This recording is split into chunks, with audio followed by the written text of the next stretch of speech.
I want to tell you a story about something I love, something that's changed my life. I want to tell you a story about what you call wireless. I call radio. It begins with a very sharp-dressed Italian man, Guglielmo Marconi, who, with his arcs, with his sparks, made contact with folks on the Titanic who wouldn't have survived otherwise, made contact with Teddy Roosevelt across the Atlantic. A much less well-dressed man followed from the United States, Lee DeForest, who tinkered, who committed patent fraud, or accused people of patent fraud. At any rate, he invented a thing called the tube, the valve, the audion, the detector. And what Lee DeForest did with the detector was, of course, advertise it and sell it. It was America. It was the most sensitive. It was the most reliable. It was the detector. Your air is full of meaning. You must detect the meaning. That was Lee DeForest's mission. As this meaning-filled air expanded, we got networks.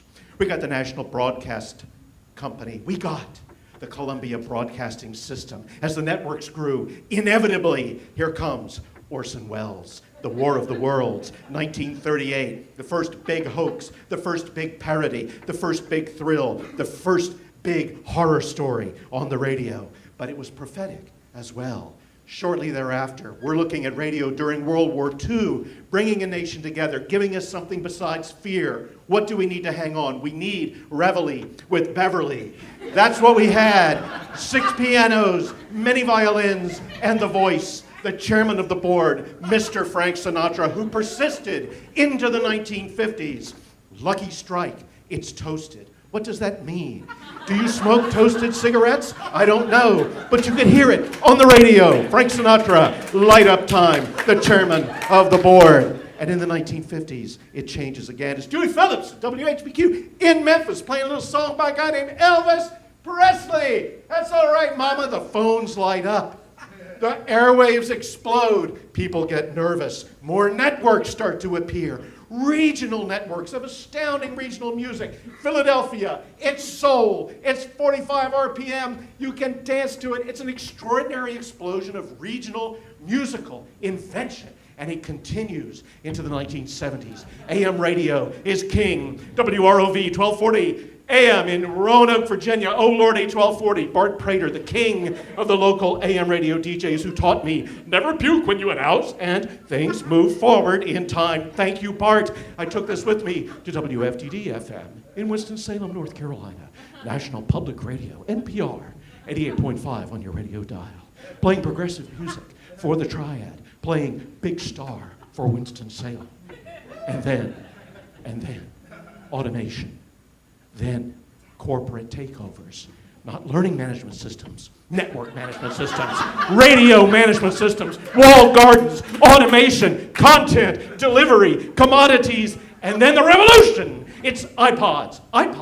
Yes, the return of radio, Radio Redux, podcast, DIY, carry it in your pocket. Put it on your arm, run with it. You can now be a radio station. You can have a radio station. You can have a podcatcher.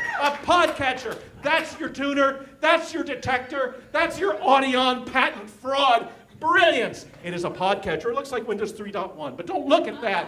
Soon, we bring this into education. Yes, some nutcase publishes this and puts all these little secret things in there from the world of rock and roll. I urge you not to look this up. But if it's great, we can do it in education. Radio will transform education. We will make it.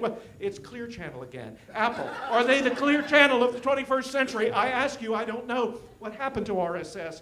Where did our lovely RSS podcatchers go? They are now on the iTunes store. But wait. DS106 Radio. Yes!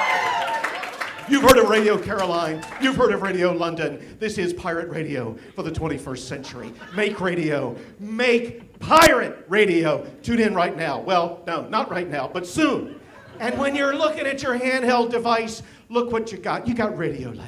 You got With Good Reason. You got the Tobolowsky Files. You got What the F with Mark Maron. You have got all the radio you can possibly consume right there on your mobile device, including the mother of all podcasts, Melvin Bragg, Public Intellectual, BBC. He interviewed Pete Townsend in the 70s, and now look at him. Dark Matter, Beowulf, The Eunuch, The Wealth of Nations, and it's all right there.